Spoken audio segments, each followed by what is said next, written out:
అందరికీ నమస్కారం. Welcome back to Gudivada వంటలు. మనకి ఇంట్లో అప్పుడప్పుడు ఇడ్లీ పిండి అనేది మిగిలిపోతూ ఉంటుంది కదా ఫ్రెండ్స్.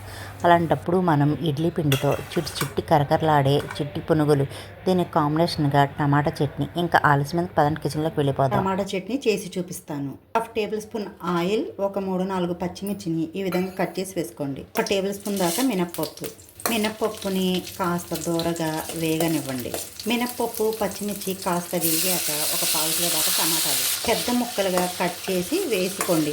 మీరు పచ్చిమిర్చి కాస్త స్పైసీ ఎక్కువగా తినేవారైతే ఇంకొద్దిగా ఎక్కువైనా తీసుకోవచ్చండి. తక్కువగా తినేవారైతే ఒక 4-5 పచ్చిమిర్చి సరిపోతాయి. టమాటాలు పచ్చిమిర్చి మగ్గేటప్పుడే ఒక 3 పొట్టు కొలిచిన వెల్లుల్లిపాయని వేసుకోండి.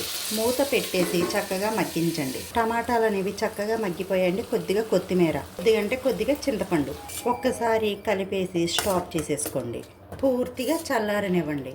జార్ తీసుకుని 1 టీ స్పూన్ దాకా జీలకర్ర, రుచికి సరిపడా ఉప్పు మెత్తగా గ్రైండ్ చేసుకోండి. పచ్చళ్ళు తాలింపు వేసి కలిపేసుకుందాం. పచ్చిశనగపప్పు, మినపప్పు, ఆవాలు, జీలకర్ర, ఎండుమిర్చి వేసి తాలింపు పెట్టుకోండి. మన టమాటా చట్నీ రెడీ అయిపోయింది. అయితే ఫ్రెండ్స్, నాకు 1 కప్పు దాకా అయితే ఇడ్లీ పిండి అయితే ఇంట్లో మిగిలిపోయింది. దాన్ని వేస్ట్ చేయడం ఎందుకు, ఈరోజు మనం చిట్టి పునుగులుగా యూజ్ చేసుకుందాం. 1 కప్పు ఇడ్లీ పిండికి 2 టేబుల్ స్పూన్ దాకా గోధుమ పిండిని వేసుకోండి. 1 టేబుల్ స్పూన్ దాకా బియ్యం పిండి. ఈ బియ్యం పిండి ఎందుకు యూస్ చేస్తున్నానంటే, మన పునుగులు అనేవి కరకరలాడుతూ రావాలి కదా ఫ్రెండ్స్. 1 టేబుల్ స్పూన్ దాకా బియ్యం పిండి వేసుకోండి. 1 స్పూన్ దాకా జీలకర్రని వేసుకుందాం. సన్నగా తరిగిన 1 పచ్చిమిర్చిని వేసుకుందాం. సన్నగా తరిగిన కరివేపాకు, కొద్దిగా కొత్తిమీర, ఒక చిన్న ఉల్లిపాయను తీసుకొని ఈ విధంగా సన్నగా కట్ చేసి వేసుకోండి. రుచికి సరిపడా ఉప్పును వేసేసుకుందాం. మీరు అప్పటికప్పుడు చేసుకునేదైతే ఫ్రెండ్స్ ఈ వంట సోడాని యూస్ చేయండి. లేదు పిండిని కలిపేసి ఒక 10 నుంచి ఒక 20 నిమిషాల దాకా పక్కన పెట్టేసుకుంటే మాత్రం వంట సోడాని యూస్ చేయకండి. అవసరమైతే కొద్దిగా నీళ్ళను వేసి కలుపుకోండి. లేకపోతే ఈ ఇడ్లీ పిండితోనే సరిపోద్దంటే మొత్తం పిండిని బాగా కలిపేసుకోండి. ఇలా ఒక్కసారి కలిపేసుకున్నాక 1 టేబుల్ స్పూన్ దాకా పెరుగును వేసుకోండి.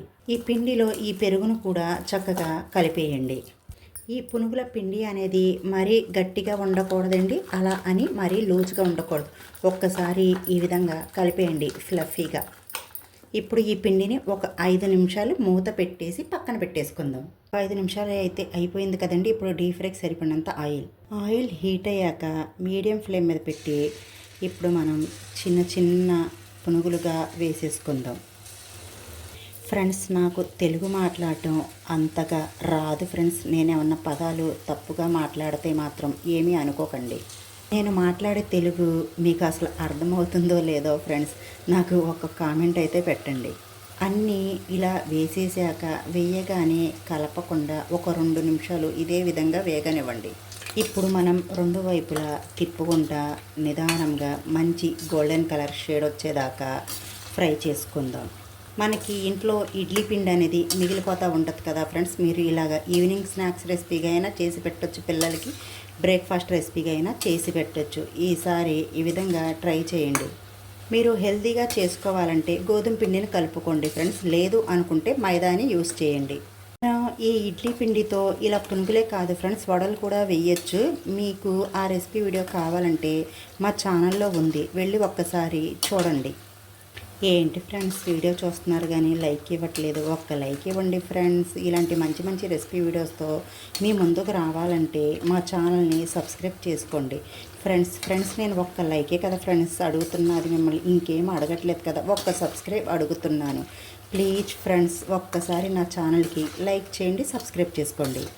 మంచి గోల్డెన్ కలర్లు అయితే వేగిపోయాయి కదా ఫ్రెండ్స్. ఇప్పుడు మనం ఆయిల్ నుంచి తీసేసుకుందాం.